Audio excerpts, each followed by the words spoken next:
அஸ்ஸலாமு அலைக்கும் வரஹ்மத்துல்லாஹி தஆலா பரகாத்துஹு. தஜ்ஜாலின் வருகை. ஈராக் சிரியா தேசத்திற்கு மத்தியில் தஜ்ஜால் என்பவன் வெளியாவான். அவன் பெரிய கழுதையின் மீது சவாரி செய்கிறான். அவனிடம் 70,000 யூதர்கள் இருக்கிறார்கள். அவன் நான் தான் இறைவன் என்பதாக வாதித்து நாலாபுறங்களிலும் குழப்பங்கள் செய்கிறான். மனிதர்களை சோதனை செய்வதற்காக நான் தான் அல்லாஹ் என்றும் பெரிய பெரிய அற்புதங்களை செய்கிறான். அவனுடைய ஒரு கையில் நெருப்பு இருக்கும், அதை நரகம் என்றும், ஒரு கையில் தோட்டம் இருக்கும், அதை சொர்க்கம் என்றும் சொல்கிறான். தனக்கு மாற்றம் செய்பவர்களை அந்நரகிலும் தனக்கு ஒத்துழைப்பவர்களை சொர்க்கத்திலும் போடுவான்.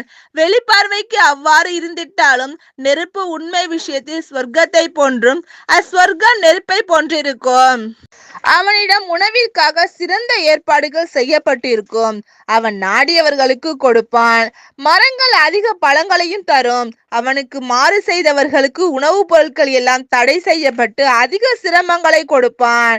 அல்லாஹுவின் கிருபையால் முஸ்லிம்களுக்கு சுப்ஹானல்லாஹி வல்ஹம்துலில்லாஹி வலா இலாஹ இல்லல்லாஹ் என்ற கலிமாவும் மற்ற கலிமாவை தவிர உணவிற்கு எதுவும் கிடைக்காது.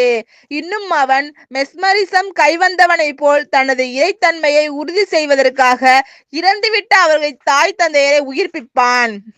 தஜ்ஜாலுடைய குழப்பம் பூமியில் 40 நாள் வரை இருக்கும். அதில் ஒரு நாள் ஒரு வருடத்திற்கு நிகரானதாகவும், மற்றொரு நாள் ஒரு மாதத்திற்கு நிகரானதாகவும், மற்றொரு நாள் ஒரு வாரத்திற்கு நிகரானதாகவும் இருக்கும். மற்ற நாட்கள் எல்லாம் எப்பொழுதும் போல் உள்ள நாட்களாகவே இருக்கும். இந்த செய்தியை நமது நபி முஹம்மது ஸல்லல்லாஹு அலைஹி வஸல்லம் அவர்கள் சொன்னபோது சஹாபாக்கள் நபி ஸல்லல்லாஹு அலைஹி வஸல்லம் அவர்களிடம், ஒரு நாள் ஒரு வருடத்திற்கு நிகரானதாக இருந்தால் அதில் ஒரு நாளின் தொழுகையை தொழ வேண்டுமா அல்லது ஒரு வருடத்தின் தொழுகையை தொழ வேண்டுமா என கேட்டார்கள். நபி ஸல்லல்லாஹு அலைஹி வஸல்லம் அவர்கள் மதிப்பீடு ஒரு வருடத்தின் தொழுகையை தான் தொழ வேண்டும் என்றார்கள். தஜ்ஜாலுடைய குழப்பங்கள் கடினமாகி திமிஷ்க் தேசம் வரை அடைந்துவிடும். இதற்கு முன்பே மஹ்தி அலைஹிஸ்ஸலாம் அவர்கள் யுத்தம் செய்வதற்கு தயாராகி விடுவார்கள்.